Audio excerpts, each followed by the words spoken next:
We're smooth. 98.1 FM is gone. 29 minutes before we hit the 8 o'clock mark, but not before we serve you all of the local headlines we bring your way on Freshly Pressed on Smooth 98.1 FM. My name is Omatseye Atsenuwa, and it's a Friday, and today it promises to be another engaging session as we've got two gentlemen who would join me, grand gentlemen who joined me this morning to help us understand what the issues are, speaking from the headlines of the newspaper. So let's make welcome AB Bozimo. Good morning to you. Hello, good morning, Omatseye. Good morning, Joseph. Good morning to all of the wonderful listeners all over the world. And I also make welcome, especially from the center of the country, and that's talking about Joseph Obari. Good morning, sir. Good morning, Omatseye. Good morning, AB. Good morning, all our listeners. You're welcome to today's show. All right, so we understand that we'll be taking a boogie shot from now, and that means I don't know how AB Bozimo will handle this. Probably he's had classes from Joseph before now, but let's get this one getting from the Punch newspaper this morning. It says consumer groans as food prices skyrocket, and as AB would help us break it down shortly, the thing is, this is just November. What will happen when we get to December? You know, apart from the seasonal increase that tends to happen towards the end of the year and some of the festivities that go there, there has been a steady increase in prices of all sorts of consumer goods.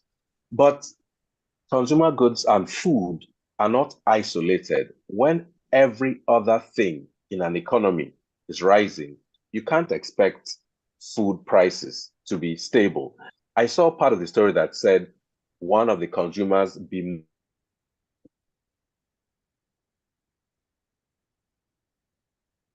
you have to move the network so we can get your thoughts now. The network is just holding your thoughts from. Okay, but let's get to scarcity of some food stuff in the market. Sorry, AB, if you can move your location, the network is we lost part of your thoughts. Yes. It's just that we can't afford.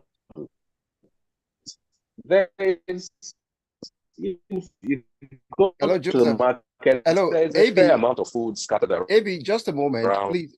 The network, yes, you have to log back in. So let's get Joseph Obari to help us react to this other story while we get AB back online this morning. Let's go over to a copy of this paper here, and that would be the Nation newspaper. Help us understand the military saying they want to adopt a gender policy to protect women, children during conflict.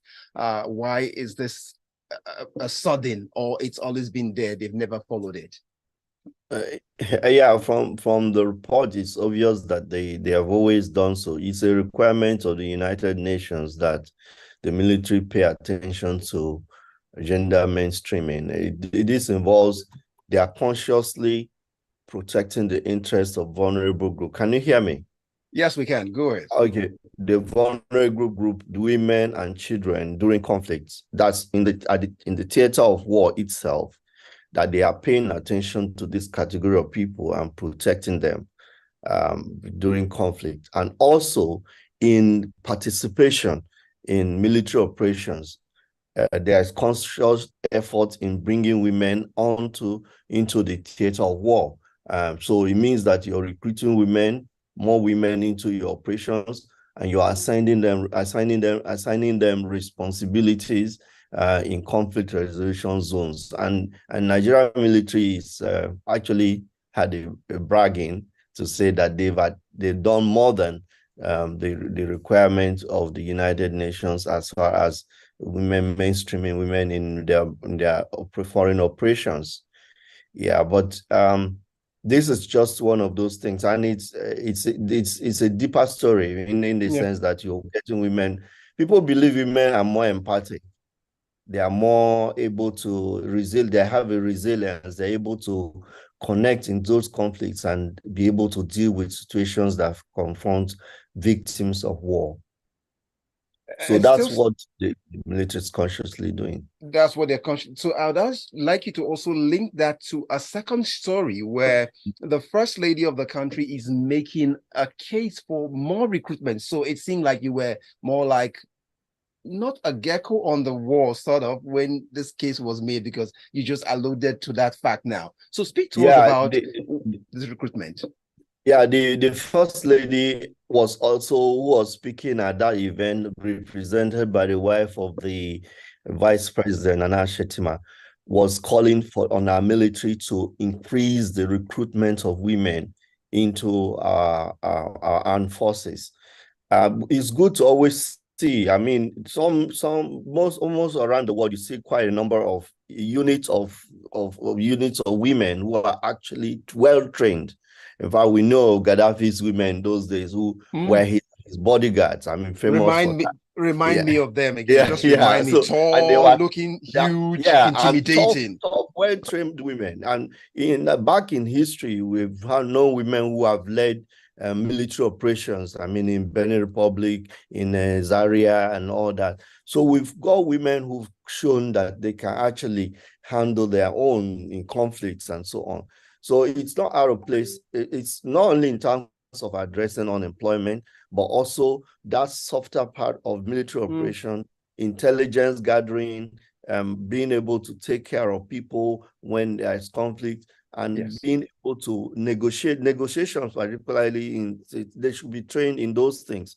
I know organization I work for in the past, they have special skill in training people for negotiations purposes. So those are the kind of things you can deploy women for, and particularly medical services and all that. You have nursing, you have all those kind of. So there are many areas women can fit into, not only in terms of what you call infantry operations, where they actually handle weapons. They do that very well too. So there's a whole lot of opportunity. But it would seem like if the Nigerian military is lagging behind, not as if we don't have women in the Nigerian military, but the numbers are still not as much as we would like them to be. But could you say the same of the Nigerian police? I guess they are not found wanting in this regard. Our police, police have got good number of women represented. I don't know the figure right now, but in both police and, in fact, generally our security operations, we need to consciously bring women into them and make them play that role. And gradually, we are seeing more senior officers in the police force who are females, but the number is not really as high. So I'm sure the appeal should go across board in all our security operations, that women are deeply integrated and brought in. And so if you just joined us, you're listening to Freshly Pressed on Smooth 98.1 FM. We just looked at the paper now, the Nation newspaper, saying the First Lady urges armed forces to engage more women for enlistment, and that in itself would help, in the softer part, coming to quell situations, and especially when you have victims of war with the women and children, that in a way too would also help to reach out to women, because they would understand as it's been broken down. Of course, we've also given you this headline too: the military adopts gender policy to protect women and children during conflict. That's from the Nation newspaper. AB, I'd like to get over to you if you have a little to chip into this story, or we just go straight up now. You have to unmute. AB, are you ready for us now? Okay, we'll still wait for AB to try to give us a connection now. Okay, let's get back to this story now. Let's pick up the next paper this morning, and that would be going to you now, Joseph, while we wait for AB's connection to stabilize. Okay, it has to go back and reconnect. So give us the understanding of this next paper this morning. And this is coming in from the paper here. And it looks at a situation where there is more to be done in this regard, as reps the urge federal government to declare state of emergency on mining sector of the country. In fact, Okay, is AB ready for us now before you pick up the... Okay, let's see if AB Bozimo is ready to join us now. Okay. Hello, AB, is the connection better now? AB? Okay, so we'd like you to walk us through the first paper. On mute. Okay. Sorry, tech issues this morning. Okay. Sometimes it happens. So walk us through the first story of the prices of consumers grown as food prices skyrocket from the Punch newspaper. You were speaking about it. Yes, very quickly. What has happened is that food is not isolated from everything else that's experiencing inflation. And I recognize that you go to the market now, you can hardly buy anything worth much. People are groaning and consumers are complaining, but I think part of it is we don't see, and part of the story said we intend to do something of the water basins. I'm really sick and tired of hearing this, we shall, we will, we plan to. I'd really like to hear more stories where major prices of fuel and transportation and bad roads, we had at least a situation where our senators recognized that the roads are bad. And for that solution, they bought SUVs. So we have no solution in sight, but over time, with good agricultural policies, we may see a reduction in the price. Right now, honestly, we're going to have to suck it up, deal with it, and there's going to be lots of malnutrition, which affects children's learning. So we're actually stirring up a terrible time bomb. It's unfortunate, but I'm not seeing creativity and a sense of urgency when it comes to solutions. When we just signed our recent budgetary the supplementary budget, nothing very spectacular was dedicated towards alleviating people's food insecurity. And that's just unfortunate in the extreme. There is a linking story, so I'd like you to also connect that one for us, and that's going to the Vanguard newspaper, where it talks about dry season. So it's food related. That's what you're working on for us this morning. So it says federal government to cultivate 500,000 hectares of irrigable land. So you're asking, you want to see more things done. Yeah, they are. This is what they're going to do. Yes, here is the intention. It hasn't been done. This is a 5-month-old government, admittedly, but it is a continuum from earlier governments. And there were lots of stories in the earlier governments about agricultural loans and all that evidently are not being paid back. And despite the huge sums dedicated to agriculture, here we are in current time talking about a lack of food or expensive food. Clearly, there's been a disconnect between those announced sums and how they've been applied to implementing better agricultural policies. There is no lack of ability, energy, willingness to do the agriculture. Yesterday, I had the privilege of being in the middle of an area here in town where things are made, a lot of carpentry. If you see the energy and the willingness of people to do the work, but they lack power, they lacked shelter, they lacked facilities. And I think that could easily translate to our agricultural sector. You have farmers ready to work. Some of those, the ones who are left alive that are bad, you can't bring food out of those rural areas, but people want to now go and visit them with expensive vehicles. Do you see the lack of prioritization about what the agricultural sector needs? Yes, let's do dry season farming because you can't have an entire maybe half or more of the year without agricultural output. Yes, let's irrigate and all that. I think there's a gap in execution. There's a ton of plans that have been made in Nigeria from Operation Feed the Nation that I can remember till now. But why is it that a country blessed as Nigeria is with so much good land, very, very hardworking people, cannot simply feed itself? It's a disgrace. And it boils down to the wrong priorities. Then also help me speak to this. So what then would be the use of all the river basins we've got scattered across different parts of the country? That becomes the question. You're talking about river basin authorities. We have about 13 of them. It takes intelligent, intentional, inspired management to turn that potential into not just food for the Nigerians, but food for export. There's a very big market in export of food. We have not even tapped into a tiny portion of it because we're not even feeding ourselves. Then you also have storage, and you have the bad roads. We also saw the video recently of things that just get spoiled on the road.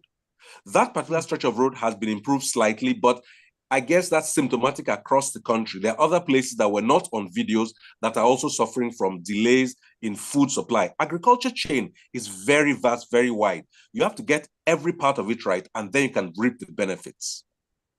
Thank you very much. Let me just add something to that. An angle to that story is that 2 months ago, we got warning from our meteorological services that 178 local governments in Nigeria would be flooding.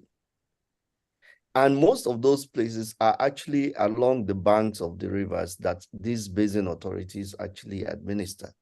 So I don't see the connection between dry season farming planned by basin authorities and whether they are taking into cognizance the warning from the meteorological services about flooding that is potential for 2023, so that we are not losing.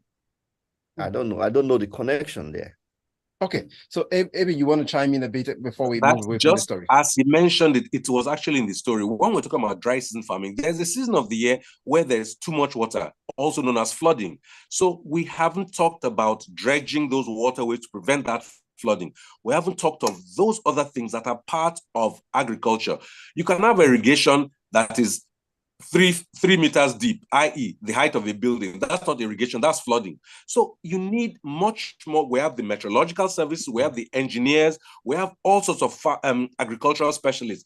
They have to be put together under a leadership that knows what it's doing. That's the question. Does the leadership know what it's doing, or does it just focus on making headlines?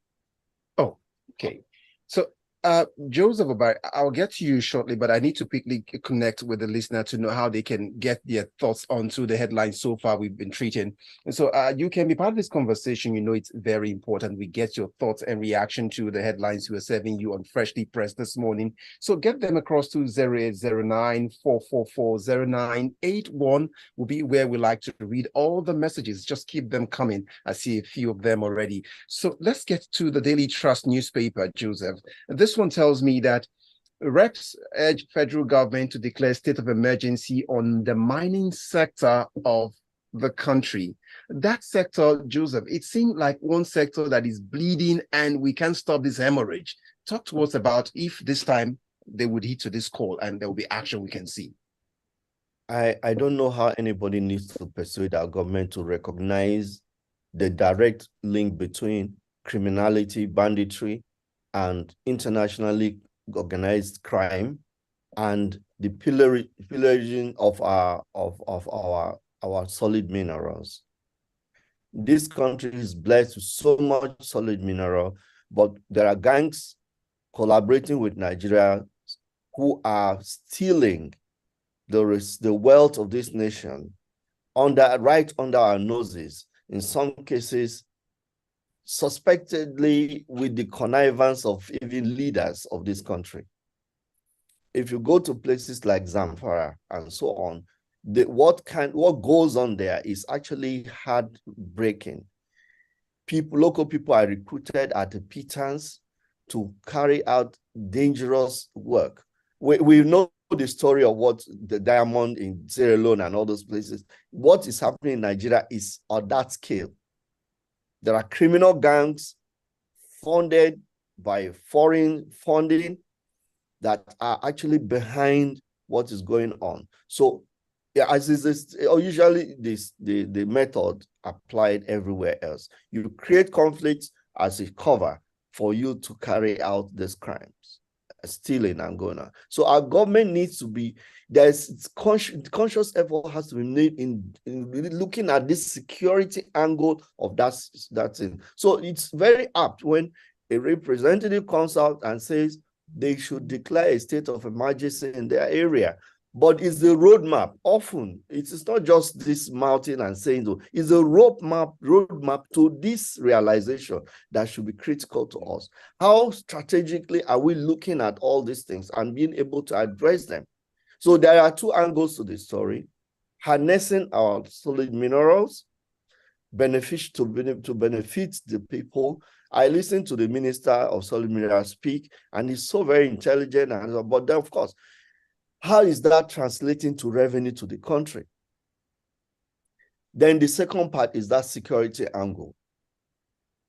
every one of these aspects has not been properly addressed.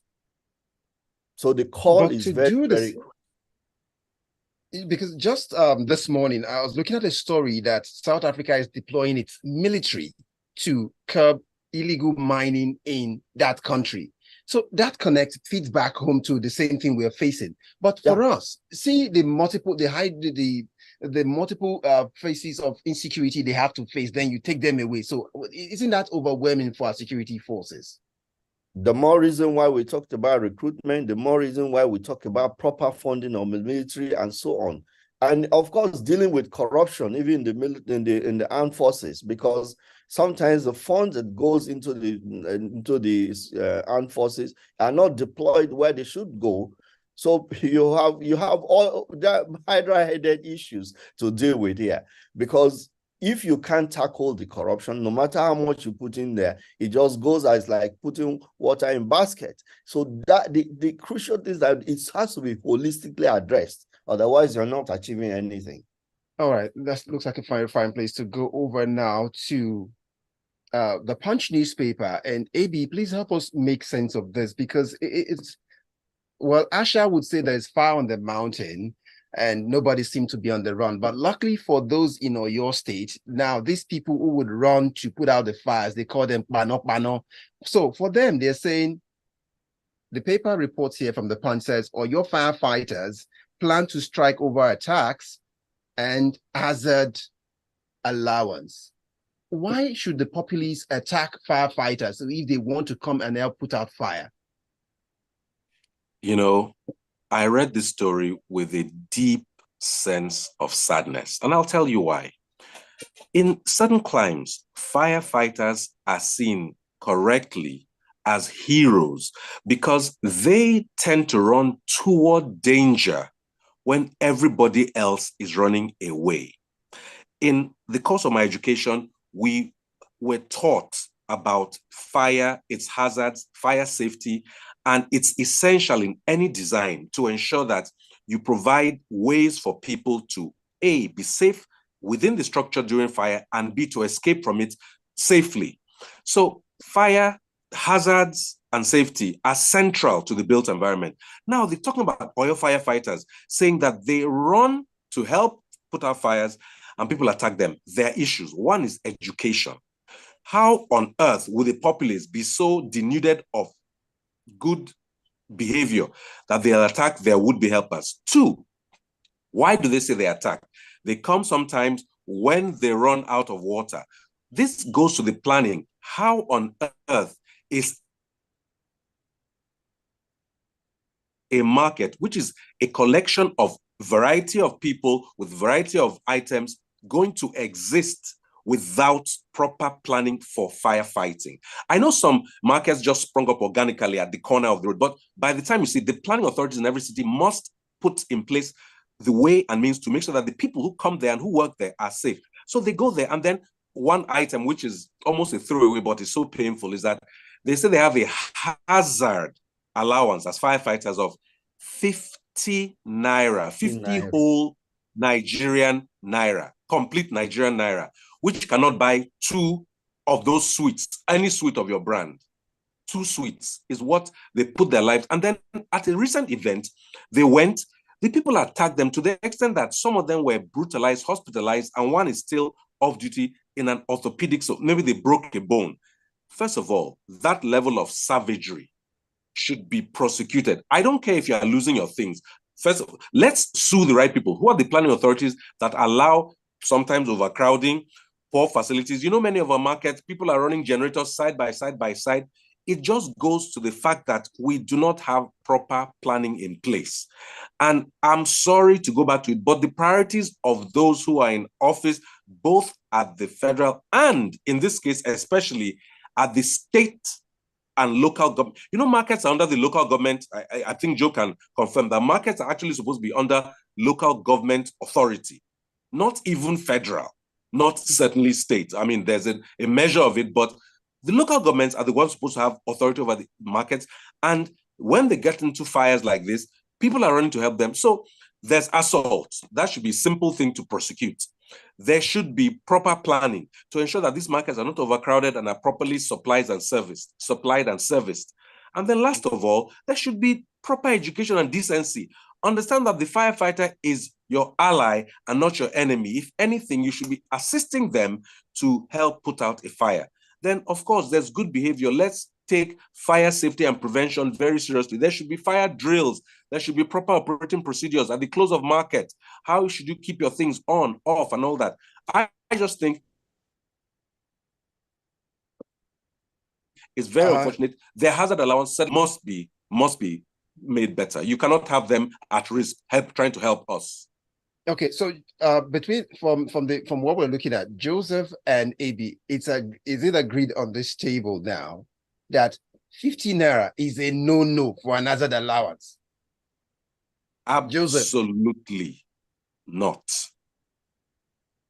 And Joseph, what say you about 50 naira for hazard allowance for a man who runs to fire? It's just so sad. There's no other way you can say, because if you go to the House of Assembly of that state and you look at the allowances of the House of Assembly members and the executives of that government, you will find that they have padded themselves with so much benefits. But these critical people, these people who do this, are not helpful. And it's so sad. It's the attitude to firefighting is the same everywhere. In Port Harcourt, for example, where the oil companies were used to intervene, I know of one of them that have withdrawn. They don't go because people also attack them. And all that is because you don't have water hydrants at the locations where the firefighters, even outside this country, water hydrants are publicly located so that you can pull water to fight fire when they arise. It happened here in Abuja in a court, a serious court. Fire came. There was no water in the hydrant. The hydrant was provided, but no water was supplied for it. Just briefly, Joseph, you were in Abuja. A fire happened somewhere at an embassy. Yeah, I hope it wasn't I hope it wasn't for want of water that the fire got to that point. No, that was an explosion in the generator. So let's see what the messages look like this morning. Daniel from Festac will tell me they're saying that Nigerian women rushing to join the Nigerian military or police force. And why don't you want women in infantry or the front lines? I don't see the advantage of having equal numbers of women in security services, except I said, see those female bodyguards when Gaddafi was captured and killed. Let's wokeness not worsen our security apparatus. So if women will not do us more good in the service, please, we can retain the present numbers we've got now and just keep it moving. That's what he seemed to be saying. Dan Okudwa sent in this one saying, Nigeria is heading to a food crisis. The federal government should consciously put in measures to stem this ugly trend. Barrister Dan Okudwa from Igondo. And I would find a message from Ajayi Olonilua from Magodo GRA Sherry saying, it's unfortunate that the government policy inconsistency has continued to jeopardize every sector of our national life, including the basic need of affordable food for the masses. God help us. Now I find up JP's message saying, it's sad we talk about agriculture as a rhetoric. So many programs, yet poor yield amidst arable land, supply chain issues and storage must be solved, and the minister must have a KPI tied to yield. Then comes in this one, Austin from Satellite saying, insecurity until hell does, and then it goes on. That's the major thing until those that want to grab other people's land stop. And then those that want to go ahead with some religion, and then it goes on, things will not change. Austin from Satellite. I've got Gilbert Musa's message here saying from Festac, on the rise of food, just as Mr. AB said, we have had several agricultural policies in operation in Nigeria, but then till date, but no meaningful progress. We also need to tackle the insecurity challenge farmers face in the country, i.e. the Agatu farmers elders clashes in Benue State 2016 on his mind. Then I would find the final message saying, Anthony Francis, the late NAFDAC chief handled the issue of influx of the drugs on diplomatic front. And then it goes on. That's not connected to what, okay, illegal mining, that's what you're saying. Can those involved in illegal mining be profiled and the matter addressed on a government-to-government basis. Tony from Marine Beach. And that's where we close up the conversation this morning. Thank you so much, Joseph Obari, for your time. Thanks so much, Omatseye, for doing a wonderful job. And thanks to our listeners for always being part, also very active listeners. Thank you. And I'll say thank you also to AB Bozimo for your time this morning. Thanks for having me. You agree? Thank you very much, AB. I appreciate you greatly. Disagree? Let's talk about it. All right, that's all we can take all this time. Thanks for listening and thanks for sending in all the messages. My name is Omatseye Atsenuwa. Join me in 14 minutes when Tega Onojaife will be inside the locker room.